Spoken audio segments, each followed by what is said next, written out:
Welcome to the Honest Dog Breeder Podcast with me, your host, Julie Swan, where each week we dive in to discuss all things dog breeding so you can build a breeding business you love, producing dogs that fulfill their owners' dreams.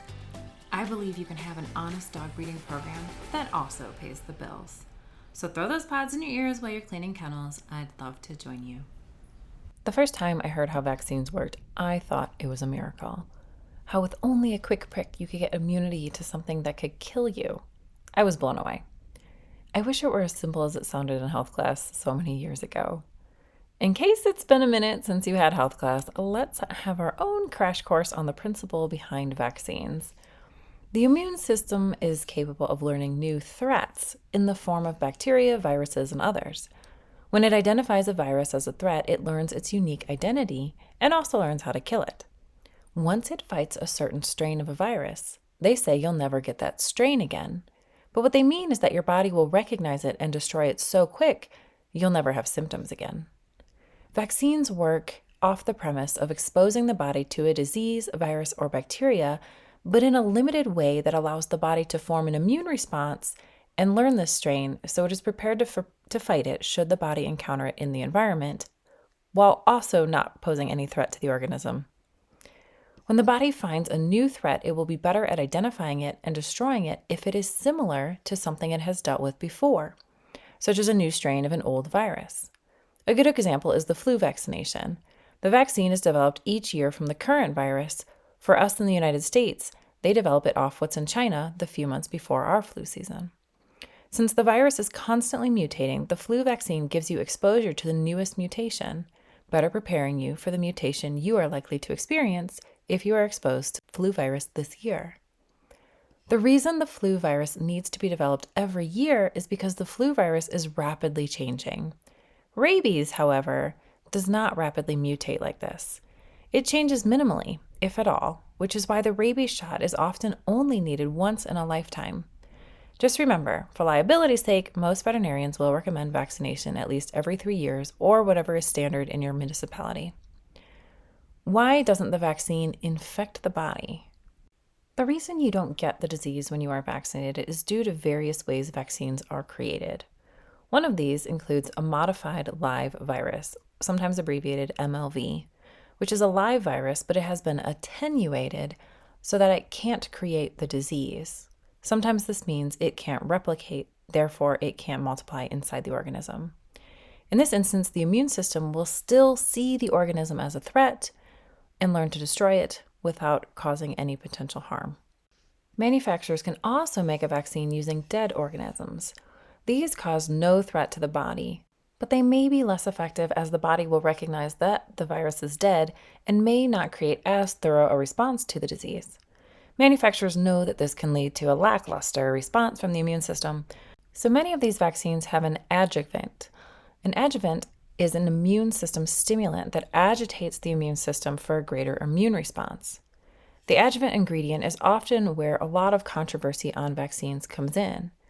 They are not always great ingredients to be injecting into living things. In children's vaccines, I've noticed many use aluminum. Not to get into a debate over the pros and cons of vaccines, but the decision you have to make for yourself is whether the risk of the disease is worth it compared to dealing with toxins in your body.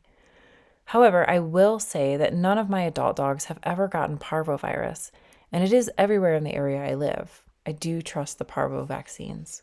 There is a caveat. There are some breeds of dogs who can be very susceptible to certain modified live viruses, so please do your research when vaccinating. As breeders, we need to know this stuff. In breeds or genetic lines where susceptibility to adverse reaction is likely, consider vaccinating with single vaccines that only vaccinate for one thing, as opposed to the combination vaccines like the 5-way or 9-way that vaccinate for multiple things at once. You can also reach out to your breed club to see how they recommend managing vaccines. Next, we need to discuss passive immunity. In humans, we get passive immunity from our mothers through the placenta, and that immunity lasts in our system for about the first 6 months. The colostrum we receive from breast milk the first few days is very helpful in getting the gastrointestinal tract started off right, but its immune-boosting power is minimal in comparison to what it is provided through the placenta during pregnancy. This explains why breastfed babies are generally healthier, but also why formula feeding babies is not an implication that they will be inevitably unhealthy, as their primary immunity does come from the placenta. However, this whole process of getting our primary immunity from the placenta prior to birth is unique to humans. Dogs, like most mammals, work entirely differently. The colostrum a puppy receives in the first few days of life are everything for his immune system. Colostrum is all his mother's immunity crammed into a few ounces. After about 3 days, the bitch no longer produces colostrum, and the puppy's intestinal tract will no longer be primed to receive immunity from colostrum, placing a short time window on the process.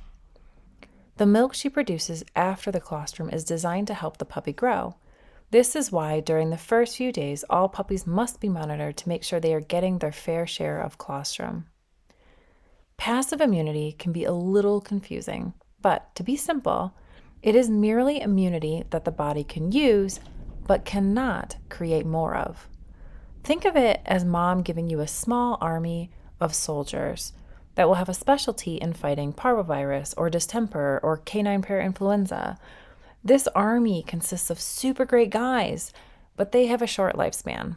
They will die in a few short weeks and will no longer be able to protect the puppy.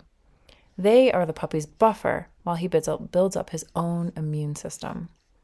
With each passing week, the strength of the passive immunity gets less and less until it is ineffective and then gone. This loss of immunity over time is diminishing immunity. While these immunities are in the puppy will not have an immune response to vaccines, since the passive immunity, these soldiers gifted from mom through colostrum, will wipe out the vaccine before the puppy's immune system can be triggered. This is why vaccines do not work while passive immunity is present. This is why we have to wait to give vaccines to our puppies. The susceptibility period. As the puppies get older, their mother-given passive immunity starts to dwindle. Each immunity does this at a different rate, and it will even vary among puppies in the same litter. This means they may only be immune to parvo until week 6, but may be immune to distemper until week 12. As these immunities diminish, inevitably the pup will come to a period of time where mom's immunities are not strong enough to prevent the disease should exposure occur. However, they are still strong enough to prevent a vaccine from getting the pup's actual immune system to respond. Remember, the vaccines are not as strong of a version of the disease as the actual disease itself, since the vaccines are a weaker version by design.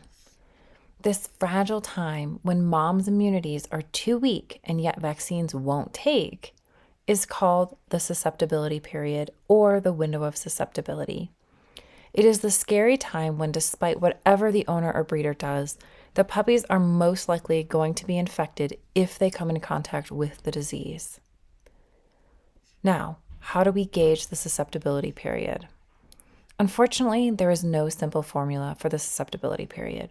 A dog's immunities can be tested through titers, a test that pairs a number with the dog's level of immunity to a certain disease.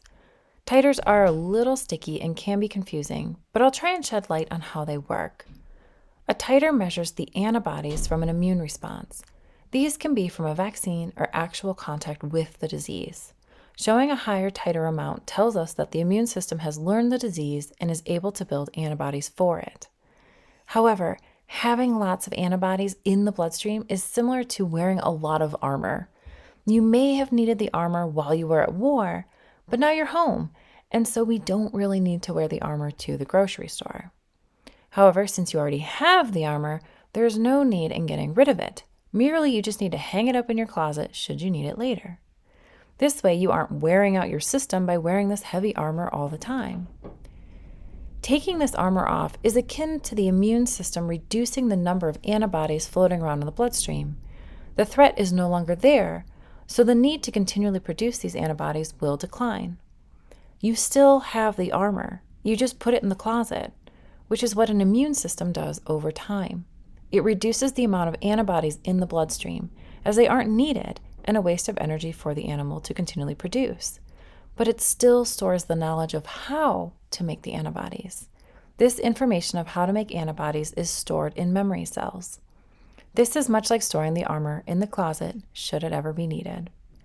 This is why you could do a titer test years later and get a minimal result, but the dog would still have immunity because the memory cells remember, and so the immune system can easily make the required antibodies in the event that the dog ever needed those antibodies again.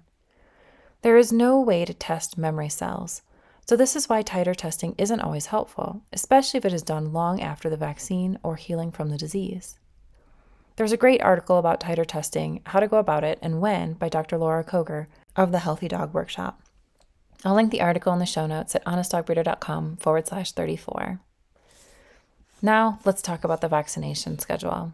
The reason we do a series on the vaccines is because we are throwing mud at the wall until it sticks, hoping to give our dog the opportunity to create immunity to some of the terrible diseases he could be exposed to.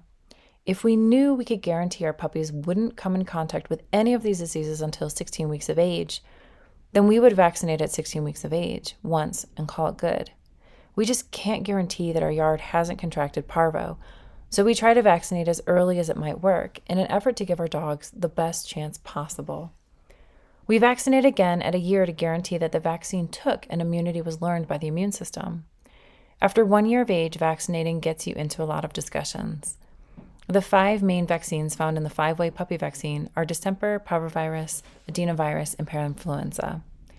There is a fair amount of research that suggests that immunity gained in this vaccine, either at 16 weeks or a year, is sufficient for lifetime immunity, as these strains do not mutate drastically enough to require vaccination for a new strain.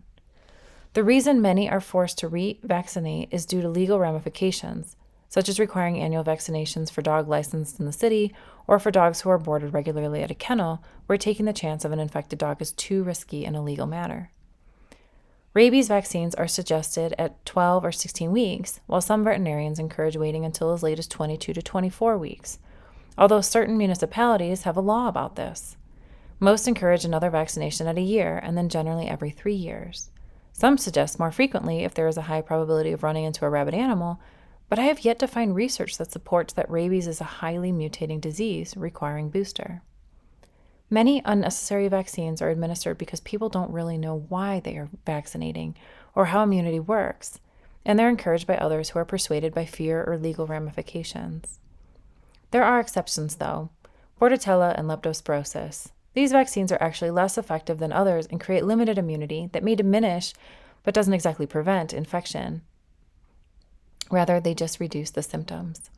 The jury is out as to why these vaccines aren't providing longer immunity. Some blame the manufacturer for wanting to sell more, but ultimately there is some evidence to suggest that vaccinating for these things like kennel cough should be something you do only in certain circumstances, such as a location where contracting the disease is highly likely. It's worth doing your own research to see if this is a good choice for you or your dogs. Ultimately, I highly encourage vaccinating, but vaccinating with purpose and understanding, much the same as I encourage in every aspect of your breeding program.